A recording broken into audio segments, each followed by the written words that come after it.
Namaskar, hello and welcome. Thank you for streaming into Freetext. In times of quarantine, we bring you our first video fully shot at home with me, Prabhu from Gurgaon and Sushil from Jammu. So Freetext will be your ultimate source of information and knowledge about everyday things that we don't care too much about. Okay, given ultimate knowledge source would probably be Google, beyond dispute. But what Freetext will give you is some real fresh perspective. A perspective that gives you some real bragging rights with your friends, families, colleagues, bosses, perhaps even your wife. Hello, and my name is Sushil. Thank you again for streaming into Freetext. At Freetext, beyond bragging, there is some serious knowledge stuff. At Freetext, we will try and decode why things work the way they do in India, and are we better or worse than the rest of the world? For example, why do we still have power cuts in India and in the US we don't? Like, why is Pakistan still a recognized country when LALA is not? Frankly, both are rogue nations. Donald Trump is president and Rahul Gandhi is not. Well, at least here I think Rahul has the edge. I mean, he is still single. Great, at least to that extent, Rahul definitely scores over Trump. Plus, he's unavailable for most part of the year, so he can only do so much damage. Whereas Trump is available 24/7, creating a vaccine every day, making him so much more dangerous. Anyways, from Donald Trump and Rahul Gandhi to staying focused, at Freetext, we have some really amazing topics. Topics that are hidden in plain sight, and in reality, we don't bother exploring them further. Imagine Europe, the father of socialism, has by and large been an extremely happy and a prosperous continent. And yes, for those who are still uninitiated, Karl Marx is not from Russia, he's from Germany. Whereas Argentina, which recently took to socialism, has been in complete self-destruct ever since it turned left. Closer home, why Honey Singh became oblivious and Bob Marley became a legend, when both of them had similar indulgences. Oh yes, please don't take us otherwise, we absolutely meant music here. Anyways, if you close your eyes and think, there are events around us all the time, similar ideas, similar journeys, but one is a monumental success while the other is failed and forgotten.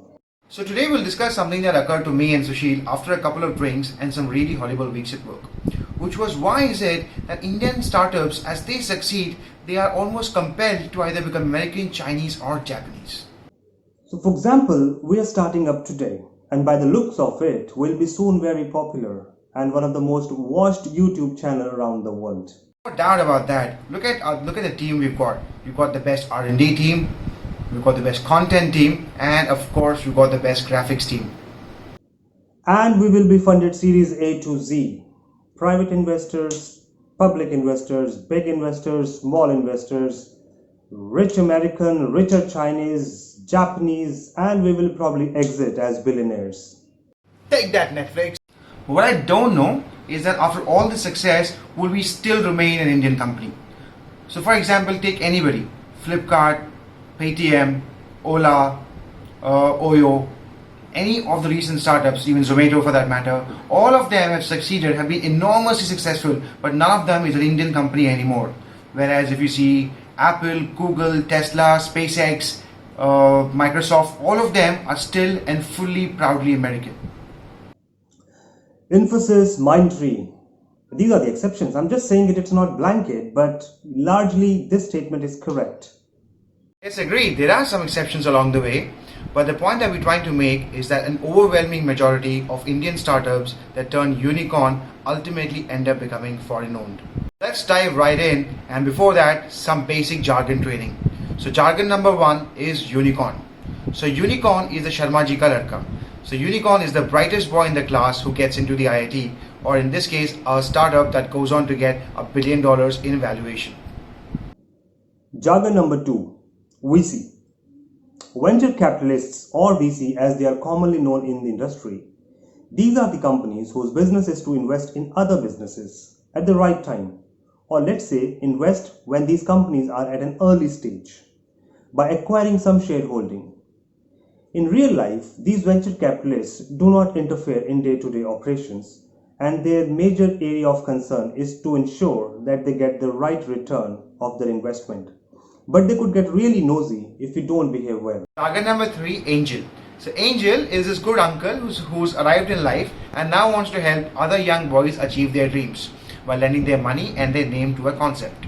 So angel would be someone like Mr. Ratan Tata, Mr. Premji, Mr. Murthy, Narayan Murthy that is, and Mr. Warren Buffett. So angels, VC and private equity firms are the lifeblood of global capitalism. Now that you know what you're in for, let's cut to the chase and get to our topic for today. And we call this Month Ke Mudde. Mudda number 1, why do Indian companies, when they become unicorns, turn foreign? Let's take a look at some recent journeys. आप जरा chronology समझिए. So this tale of two companies which set out to do exactly the same thing, create a successful online store. The graphics that you see on your screen right now is of two companies, Amazon to your left and Flipkart to your right. Let's take Amazon for example. This company was founded in 1993 by Jeff Bezos with an initial capital of about $200,000 and it was primarily funded by Jeff himself and his parents. By 1999, this company had a market valuation of about $1.75 billion. The company saw some reduction in the market value in 2000 because of dot-com bubble bust. However, 2020, the company is at about $1 trillion market cap. The point of interest, however, is that the guy, Jeff Bezos in this case, who started off the company in 1993, is still the boss of the company. Now, if you look onto your right, there's another company called Flipkart. Two owners, Bansals, started off this company in 2007 with exactly the same concept. By 2016, this company touched a market valuation of about $15.5 billion and attracted investments from across the world. Some of the major investments came from South Africa, US, Turkey, China, etc. etc. However, if you see in 2018, at a market valuation of about $20 billion, Walmart came into the picture and with about 81% of the majority stake, the company was sold off to Walmart.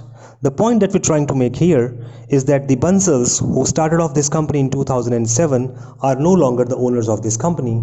However, if you see, Amazon, which was started off by Jeff Bezos in 1993, is still the boss of the company. There are numerous others like the ones that you see on your screen right now. Ola, Paytm, Swiggy, Zomato, Big Basket, Oyo, or for that matter Byju's.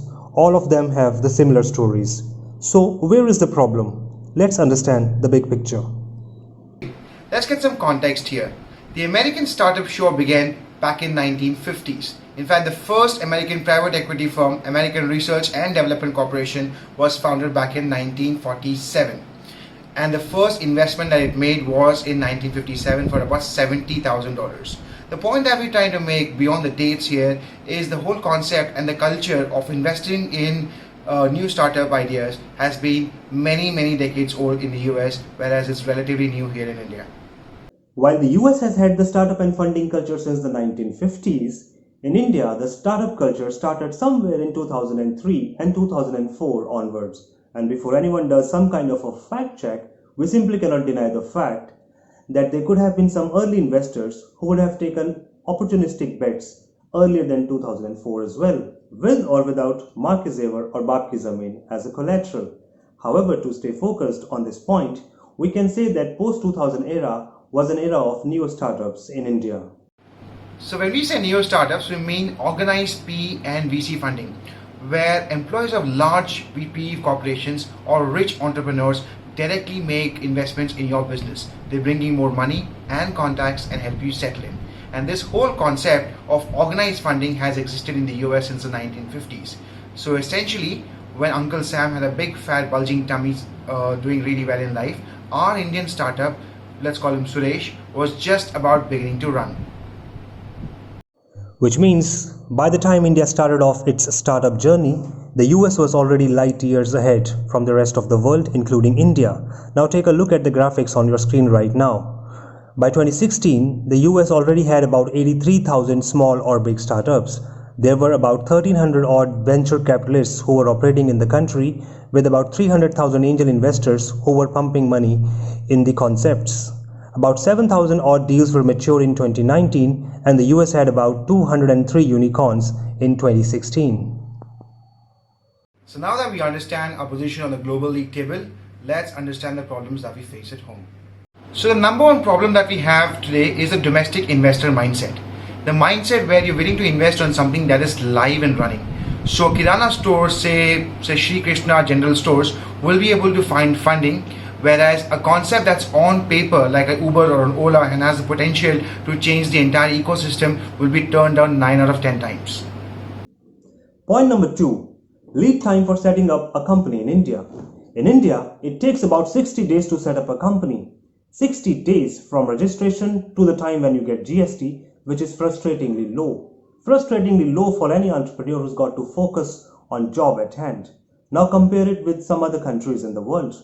For example, in Japan, America or China, the setting up of a company takes somewhere between 5 hours to 5 days at the max.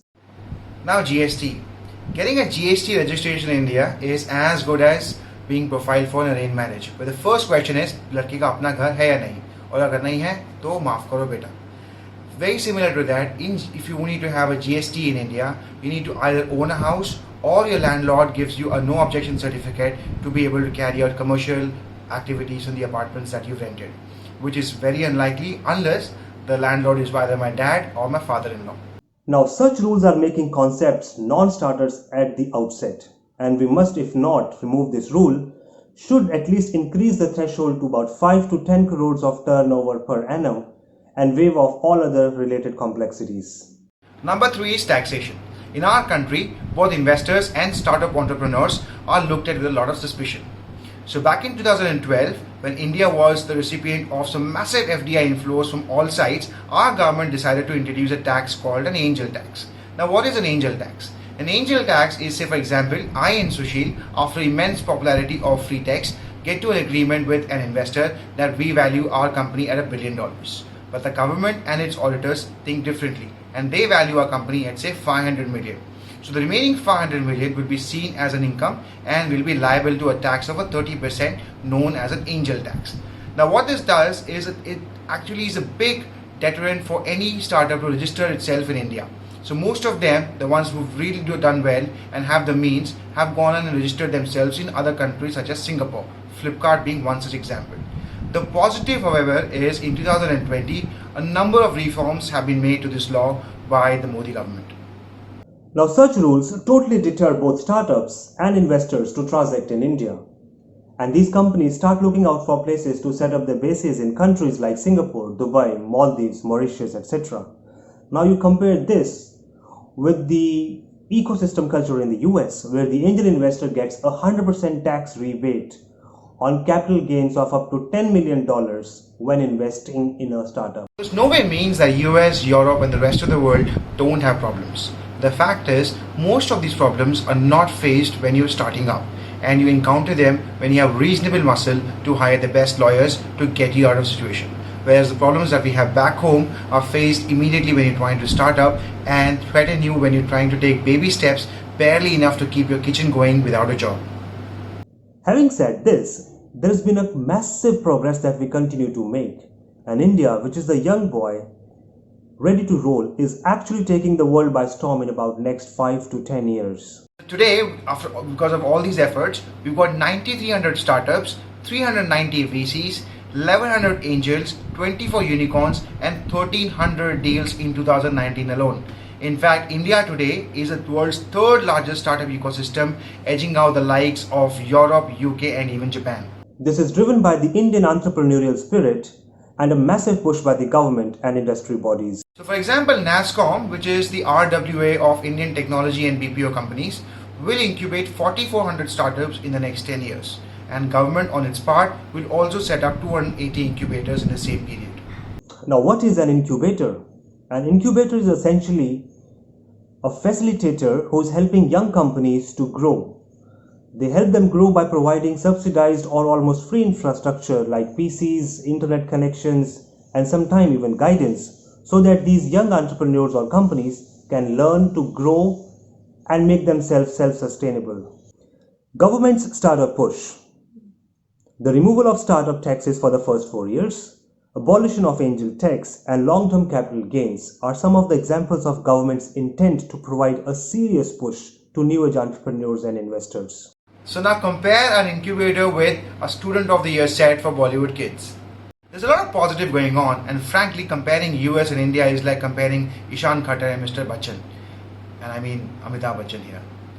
So in a way, it's very good that our initial learnings have all come from foreign money. But now, since we know that these startups are turning into large corporations, it's extremely important that we start de-risking them from perennial foreign money. Now, in our experience, to be honest, this is changing big time, and our own Desi Lalajis and their companies have started taking big bets in startups and concepts. For example, Catamaran, which is run by Rohan Murthy and Narayan Murthy, has invested in more than dozen, if I'm not wrong, more than dozen startups quite recently. And the other biggie wiggies of the industry like the Tatas and the Wipros have started taking bets seriously in India and international concepts. But beyond our established Lalajis that we have, we believe it's the new age entrepreneurs that will lead this change. Entrepreneurs like the Bansals from Flipkart, the Bansals from Myntra and the Agrawals from Oyo, who's been there, they've been the part of the process and they've been the beneficiaries by themselves. They understand the process, they understand the complexities. So these are the people who's going to lead the change going forward. Beyond national interest and bragging rights, it's extremely vital that Indian companies have their leanings towards India and Indian interests are not jeopardized by global decision making. With this, we come to the end of our YouTube debut. We hope you enjoyed this video, found it useful. Please like, share, subscribe and troll us in the comment section below. I'm Prabhu. And my name is Sushil. You guys stay home, stay safe and stay busy.